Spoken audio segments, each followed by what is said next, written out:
YouTube, we are back at it again with another episode of Women in Insurance. Today, I have someone that I've met through Instagram a while ago, Lauren. I'm gonna just say Jay because I don't want to mess up your last name, but I'm just gonna have her introduce herself to you guys. Hey guys, it's so good to be here. Thanks, Kenny, for having me. This is just so fun. So my name is Lauren Jannerine. I work for my husband's agency, the Renell Daniel Agency. It's an all-state company here in Queens, New York. I love it. I love it. And how long have you been in insurance? So personally, I've been in probably like real in the thick of it, like 6 months. However, my husband opened his office 4 years ago and I started on the ground with him. I helped him do his hiring, telemarketing. So really, you want to count that, 4 years. Okay. I gotcha. So you're from Long Island, New York, right? Mm-hmm. I thought it was so interesting how you're half Egyptian and half Swiss, right? Yeah, you got it. And then you were a therapist before you were in insurance. So can you talk a little bit about why you left mental health and went to insurance? Sure. So I got my master's in marriage and family therapy. And from there, I opened a private practice. So I had some experience running a small business, not at the same scale, but, got to learn a bit about that side of things and really just got burnt out very quickly. I worked at a substance abuse center with kids coming from jail. And so being threatened after a while, it gets kind of old. So I wanted to just switch and kind of do something that I knew could bring in good income. So I actually did travel sales for a bit. Okay. All at the same time, though, doing this, I was helping Ren at his office whenever he needed help, basically opening, training, hiring, and then cold calling. But then the pandemic happened. Mm-hmm. Got laid off from that, but it ended up being a blessing in disguise because I got to come and work, and now been loving it. I love it. Same kind of similar story for me with the pandemic, and it introduced me fully to insurance. So a lot of bad has come out of the pandemic, but a lot of good and like good change that we needed has happened as well. And you said you work for your husband, correct? Like y'all in the same agency. So what is your role within the agency? Sure. So I'm the operations manager. So it's my job to make sure the office runs smoothly. Mm-hmm. And a big part of that, I do train the staff. We are very consistent. It's important for us to just invest in everyone and make sure we're growing in that way. So whether it's scheduling, trainings, also live training and on the job, things that come up. And then I do write business as well. I do have my insurance license. So I also make sales when there's overflow. Okay. And so I really am just kind of like the HR department, and I try to complement whatever Ren needs help with so that he can focus on the agency growing as well.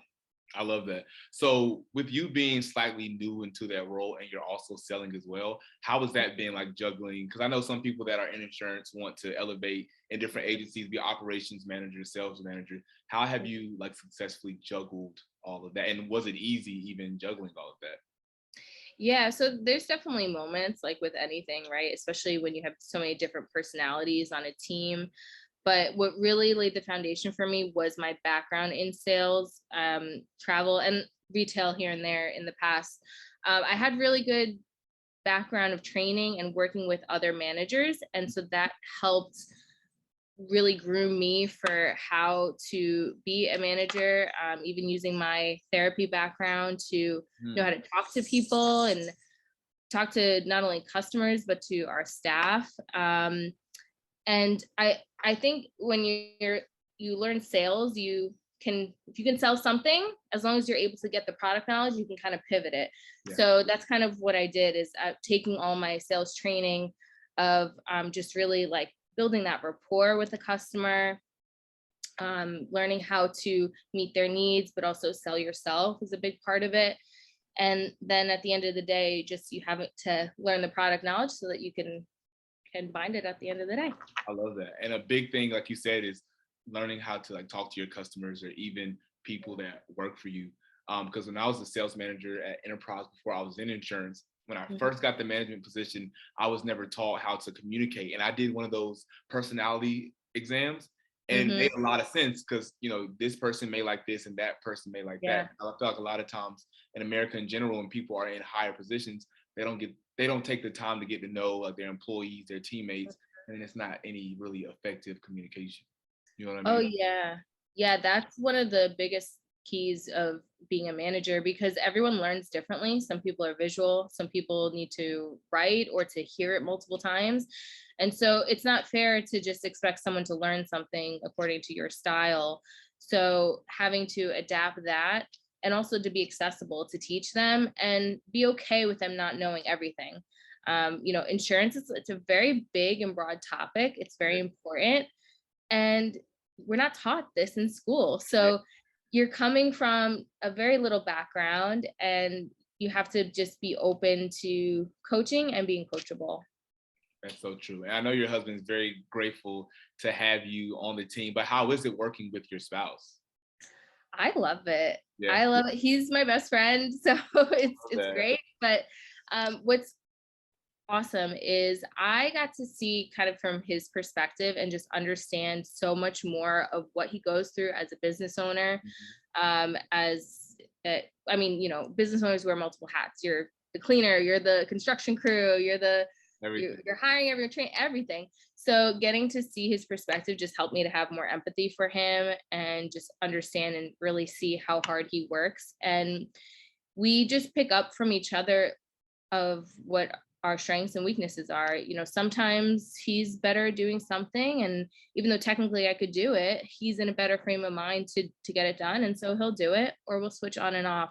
So it really helps. I think it's also less his stress level, to just not feel like you're alone handling all of it. I love that. Teamwork definitely makes the dream work. So Yeah. as an operations manager, do you have any advice for other agency owners or like operation managers looking to hire agents, like what to look for? What are some red flags? So you want to look for people who are open to suggestions, open to criticism, and who are open to learning. I think it's not just about what you're learning in the office, but what are you doing to develop yourself when you're not there? But also, you can't just expect them to do that. Are you going to be willing to invest the time to teach them and give them the tools to do that as well? I think that's really key. You know, it's a give and take. So it has to be a partnership. It can't just be laying down all these expectations without setting the stage and setting the time aside. So I really think it's important just to be aware of what your staff needs, and then be willing to work with them to a certain extent. You know, some red flags I would say is when people are they're not hungry, they're not inspired. If they, you know, you get into ruts sometimes where you kind of get a little laid back in your process. As long as they're able to pick right back up and accept that criticism, keep going, that's good. But you definitely want to look for people who are positive, who are enthusiastic, because it gets very draining. And it's important just to have like a good frame of mind about things, and to also encourage them to have fun and do things outside of work, because you're going to need to keep filling yourself to keep going. So yeah, I think that's mostly what I would say. And just also to be encouraging and willing to give compliments, and really just to acknowledge what they're doing. I think too often we're focused on numbers, which are really important, but we can't forget about the people to help get us there. Right. That is so true. And that's the thing, like just working in America, like corporate America, is like you got to encourage your people. Like, you know, of course they're expected to do their job, but it's always nice to get some compliments, some reassurance that, you know, I am doing a good job. And do you guys ever hire anybody that's not licensed, or do you just hire licensed agents? Yeah, so actually half of our staff right now is either not licensed or on their way to be licensed. So when we hire someone, it's always the expectation that they do have to get licensed. We don't, at some points, depending on where we're at, that is a requirement ahead of time. And it depends on our needs. Like if we really are needing help, we'll take them in, but we do it on a trial basis. So they have to come in and basically prove that they are able to handle it. And we will work with them to help get them licensed if they are showing that they are willing to work hard for it. So again, that's that give and take. But at the end of the day, we want to make sure we're compliant across all levels. So the goal is for everyone to always be licensed, so that when you talk to someone, you're not just talking to a secretary, you're talking to someone who can help answer your questions. But we're really a supportive team. So we are not afraid to give help if you need it. If you don't have an answer, it's best to say, I don't know, than Yeah. to make it up. It's something that it's serious what we do. And so you want to make sure that you're doing the right thing. And so it's for our protection and also for theirs as well. That's so true. So kind of like switching gears here now. You're a captive agent. I'm an independent agent. For the most people watching, they know the difference. Do you think it's harder or easier for you all to market your business or your agency as a captive agent? hmm So in the insurance world, yeah, I guess we'd say a captive agent, but I don't think we really see ourselves as that. Okay. Most of our marketing, we don't even really mention Allstate in general. We use ourselves, mostly also Ren. He built this business. He's someone who's very personable and out there meeting people. But what we sell is our value and our relationship with our customers. We have a hashtag that we use, hashtag your agent, and it's kind of become our thing with our clients. And so we always it becomes almost a call and response. We'll say your agent, they'll be like, my agent. So it's really about the relationship, because we do have other companies that we can use, but yes, Allstate is primary and they're a great company, but we know that it's about the trust that they have in us to be able to give them the right coverage and product. At the end of the day, the name doesn't matter if you don't have good service and good rapport. That is very true. So is there like a specific line of insurance you prefer to write or one that's like your favorite? Personally, I like auto. We're in New York. There's a lot of drivers, a lot of people who don't know much about auto insurance. And so we're really passionate about educating them about what your policy can do for you. Like, you want to put it to work. You want to know what you're paying for. So I really like that part, because almost 9 times out of 10, as you are explaining the policy, you get, what? Like, I didn't know that. Like, how come no one ever told me? Right. And that's where we go, like, that's why you talk to us. That's why we're your agent, because we're going to not only get you a solid policy, we're going to explain to you what it's for. So I like that. I'm not licensed for life yet, but I love just setting up the appointments and referrals for life insurance, because it's so important and something that's so underrated, especially in our generation. Yeah. So that's my next goal, is to get licensed for that. But you have to understand the value really behind it. And so I bought into that. So it's a lot easier to tell people about it. Yeah. So do you, or does your office write a lot of life insurance, or like, because I know I spoke to somebody in Austin a while ago, but I know everyone's kind of different. And they had somebody that was specifically for life insurance. So you could refer. Mhm. Is that how it is with you guys too, or is it just the producers in the office are writing the life insurance policies? Right. So we have a whole team for life and financials. We have about 6 people on our team, including Ren and one of our senior agents as well. So they do specialize in that. And the rest of our staff, they really make the connection. And we pass them off to them, and they do all the educating and appointments, but it's all under us, all under our office. Okay, I love that. I know you guys do a great job with your clients, your customers, but how do you personally deal with upset customers, or how do you train your agents to deal with customers that are upset, yelling on the phone, and you just got to calm them down? So I love this, because we went over this literally last week in our staff meeting. So a big part of it is that feel, felt, found method, right? You want to just understand really what it is that they are coming to you about.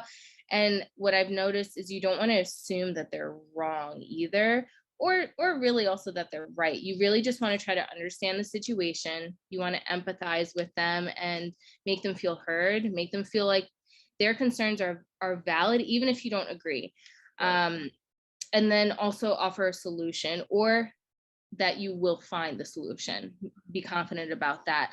I think it's okay. A lot of times the sales industry is all about, customers always right, customers always right. When it comes to insurance, the answers are always black and white. It's just whether you know the answer or not. Literally. So don't be afraid to say, I will find the answer for you. But we want to make sure they really just also understand at the end of the day what it is we're telling them. So you want to be sure of yourself, but also empathetic and understanding, like I said, because it's about the relationship. The way that you handle conflict will be really what keeps them there. We get a lot of people that come from other companies because of issues that they deal with through claims. And we want to basically avoid that from happening. So you can only do that when you have a strong relationship with them and that trust built, that they will respect what you're saying and also take your advice.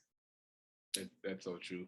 And when I was working for a State Farm, it was more the sales team, service team was dealing more with the upset customers. I was on the sales side. So do you all have a separate sales and service, or do you guys put them together? And then why did you do it like that? Mm-hmm. As of right now, we have it together. We are constantly growing, so who knows if that'll change in the future, but a lot of sales comes from service. And again, we want to keep that relationship with the customer. So we do have certain people that specialize in like the billing or certain, we'll know like, hey, Lauren, you know about this photo inspection business, like, can you talk to them? So we though want to just make sure that we are setting the groundwork that you can talk to anyone in our office. We're all here for you. Yes, there are certain people that may not be able to help at that moment, but we want it to be an open door, that they trust everyone and not just one person, because life happens. There could be a day that you're not there. We've had this before, and you want them to be confident that they can talk to anyone to be able to help them. That is smart now that you think about it, because that's what we ran into a lot when I was working at State Farm. Like, we would have one or two service people, they would both be at lunch. Oh, well, they're going to call you back. But it's like, Yeah. why were we not trained to be hybrid? So if they are out of the office or if they leave the company, now we're kind of scrambling around trying to figure out what's going on. And then that makes us look like we're not together on our end. Mm-hmm. Go to another office. You know what I mean?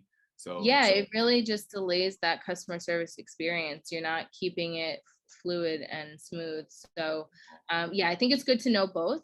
I think both models work well, but having people who can understand both is really important, because you don't want a situation where someone's calling and there's something that they really need help with in that moment and you can't help them. So yeah. So true.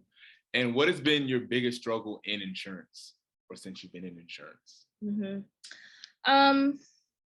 Biggest struggle, that's difficult. I mean, in New York, a lot of the rules are always changing. So there's been times where we cannot really actively call out to people. And so that I would say it's a struggle, but we figured out other ways to overcome it because of our personal networks. That's really where most of our business comes from, referrals.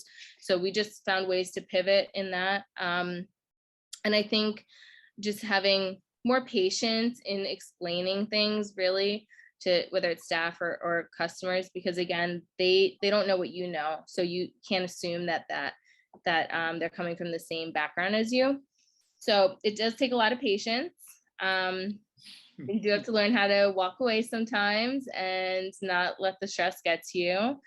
But when you're there, it's like you're on. So you're on all day until you're done for the day. You got to be on. Yeah. And if you could change one thing about insurance, or like, your career, what would it be? In general, I would change the access to information about insurance. I think it's something that we just think of as you're getting ripped off, or it's just one more thing you have to pay for. I wish it was a class in high school or part of like defensive driving or something, because it's so valuable. It's something you need, first of all. So if you have to have it, you want to make sure you have the right one. And I wish it just wasn't so intimidating to people, that they wouldn't, that I feel like your first conversation, you're always overcoming that so that you can build that trust.